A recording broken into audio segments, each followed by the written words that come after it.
ce vreau acum să îți mai spun, te iubesc ca un nebun. Nu mai pot să stau lângă mine, vreau să fii chiar acum în brațe să te iau. Chipul tău atât de fin aș vrea să-l pot privi în noaptea grea.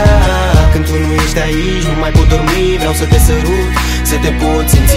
Știi cu ce să încep să scriu, dar încep și trebuie să spun că tu ești tot ce am mai bun. Și tu știi că tot ce ți-am promis nu sunt minciuni și în orice caz nu e doar un vis. Știi că împreună putem trece peste toate, pietre apar în fața noastră, dar se spar peste noapte. Te rog, ai grijă, cheia inimii mele la tine, cheia minții, cheia sufletului, tot îți aparține. Lasă grijile, vreau să te văd zâmbind când suntem împreună, visele se aprind. Mă rătăcesc ca de seamă ochii tăi, puțin câte puțin, că singurii ce-mi dau uitări, clipele încărcate cu venin. Vreau să te simt când adorm și știu, când mă trezesc, spatul e mult prea pustiu. Dar ești acolo doar pentru mine și doar al tău vei vedea că numai ție ți-am jurat iubire cu lacrima. Tot ce vreau acum să îți mai spun, te iubesc ca un nebun.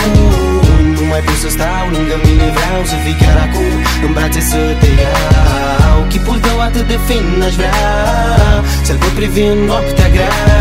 Când tu nu ești aici, nu mai pot dormi, vreau să te sărut, să te pot simți. Îmi pare rău când te fac să plângi, știu că nu mai poți să ajungi la o cale de mijloc, totuși nu încerca să fugi. Știi bine că fazele astea nici mie nu-mi plac, ți-am promis că mă schimb și o să o fac, așa că tac.